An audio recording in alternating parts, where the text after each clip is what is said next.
বিসমিল্লাহির রহমানির রহিম। ভাই ও বোনেরা, যে যেখান থেকে আমাকে দেখছেন এবং শুনছেন, আপনাদের সবাইকে আমার সালাম, আসসালামু আলাইকুম। আশা করি আপনারা ভালো আছেন, আমিও ভালো আছি। UK property gossip by Tasmina YouTube চ্যানেলের পক্ষ থেকে জানাই শুভেচ্ছা। আজ জুলাই মাসের 25 তারিখ, বৃহস্পতিবার 2024। এই মুহূর্তে লন্ডনের তাপমাত্রা আছে 19 ডিগ্রি সেলসিয়াস। আসলে বিকেলে কাজ সেরে বাসায় যাচ্ছিলাম, তো ওই সময় গুগলে সার্চ দিয়ে দ্য ইন্ডিপেন্ডেন্ট মনিটরিং বোর্ডস অর্থাৎ IMB এর রিপোর্টটি দ্য গার্ডিয়ান পত্রিকাতে প্রকাশ করেছে, সেটি আমার চোখে পড়ল। তখন চিন্তা করলাম যে এটি আপনাদের সাথে একটু শেয়ার করে নেই। তাতে করে এই যুক্তরাজ্যের মাটিতে আমাদের বাংলাদেশি কমিউনিটির অনেক ভাই বোনেরা যারা আছেন, এদের মাঝে অনেকেই এদেশে আশ্রয় প্রার্থনা করেছেন, অনেকেই এই দেশে থাকবার জন্য আশ্রয় প্রার্থী হিসাবে আবেদন করেছেন। আশা করি তাদের এই রিপোর্টের ঘটনাটি শুনলে তারা সতর্ক হবেন এবং তাদের আগামীতে কাজে লাগতে পারে। রিপোর্টটির হেডলাইন ছিল এরকম যে আলবেনিয়ান ব্যক্তিকে ইউকে সাইকিয়াট্রিক ওয়ার্ড থেকে নির্বাসন ফ্লাইটে নেওয়া হয়েছে। অর্থাৎ আলবেনিয়ান ওই ব্যক্তি একজন মানসিক রোগী ছিলেন। তিনি যুক্তরাজ্যের কোনো এক হাসপাতালে ভর্তি হয়ে চিকিৎসা নিচ্ছিলেন। ওই সময়ে ডাক্তাররা কিছু কাগজপত্র ওই আলবেনিয়ান ব্যক্তির কাছে নিয়ে আসেন, এনে সেগুলোকে স্বাক্ষর করতে বলেন। ওই কাগজপত্রগুলো ছিল ইংরেজিতে লেখা।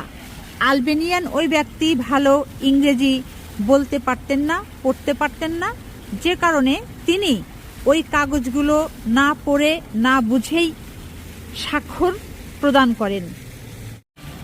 ওই কাগজে স্বাক্ষর প্রদানের পরে ওই হাসপাতালে হোম অফিসের অফিসাররা অপেক্ষমান ছিলেন। এরপর ওই হোম অফিসের লোকেরা তাকে হাসপাতালের বিছানা থেকে সরাসরি হোম অফিসের নির্বাসন ফ্লাইটে নিয়ে গিয়েছিল। ইন্ডিপেন্ডেন্ট মনিটরিং বোর্ড IMB এমনটাই প্রকাশ করেছেন যে ওই আলবেনিয়ান ব্যক্তি যখন কাগজগুলোতে স্বাক্ষর করেছিলেন, তিনি হয়তো ভেবেছিলেন যে তাকে হাসপাতাল থেকে ছেড়ে দেওয়া হচ্ছে, সেই কাগজেই উনি স্বাক্ষর করছেন। আর এই দ্য ইন্ডিপেন্ডেন্ট মনিটরিং বোর্ড অর্থাৎ IMB এটি হচ্ছে যুক্তরাজ্যের কারাগার এবং অধিবাসন অপসারণ কেন্দ্রগুলির জন্য একটি নজরদারি সংস্থা। এই রিপোর্টটি আজ আমার বলার উদ্দেশ্য হচ্ছে এই যে এই যুক্তরাজ্যে আমাদের বাংলাদেশি কমিউনিটির অনেক ভাই বোনেরা আছেন যে তারা রাজনৈতিক আশ্রয় চেয়েছেন কিংবা মানবিক আশ্রয় চেয়ে আবেদন করেছেন। আপনাদের কাছে যদি কোনো চিঠি আসে বা কোনো কাগজ আসে, আপনারা যে ঠিকানা ব্যবহার করেছেন সেই ঠিকানায় অবশ্যই সেই কাগজে স্বাক্ষর করবার আগে সেটিকে ভালো করে পড়বেন, সেটির অর্থ বোঝার চেষ্টা করবেন, এরপর ওই কাগজে স্বাক্ষর করবেন। যদি কোনো কারণে ওই চিঠির অর্থ ইংরেজি আপনি পড়তে না পারেন, ওটির অর্থ বুঝতে না পারেন, সেক্ষেত্রে অবশ্যই যারা বোঝেন এমন কারো কাছে ওই চিঠিটি কিংবা ওই কাগজগুলো নিয়ে তাকে দিয়ে পড়িয়ে আপনি আপনার মতো করে আগে বুঝতে চেষ্টা করবেন, এরপর ওই কাগজে স্বাক্ষর প্রদান করবেন। না বুঝে না পড়ে স্বাক্ষর করবেন না। আর এটি বলাই ছিল আমার আজকের ভিডিওর মূল উদ্দেশ্য।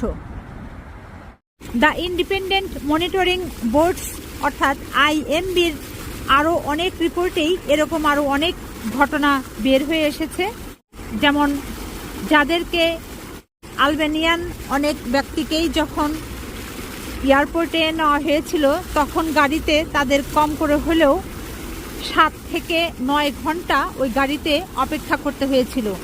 তখন অনেকেই তাদের ওই আলবেনিয়ান ব্যক্তিরা আত্মহত্যার চেষ্টা করেছিলেন। তারা এটি অত্যন্ত করুণ এবং অমানবিক।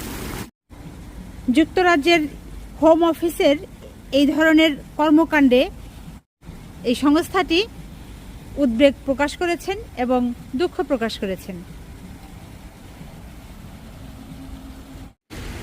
যে জায়গাটাতে দাঁড়িয়ে আমি এখন কথা বলছি, ভিডিও করছি, এত সুন্দর মানে ফুলের সুবাস, সুগন্ধ, মন প্রাণ একেবারে ভরে যাচ্ছে। আলহামদুলিল্লাহ, এহকালেই যদি এরকম সুন্দর সুন্দর জায়গা থাকে, ফুলের এত সুবাস পাওয়া যায়, বেহেশত না জানি কত সুন্দর।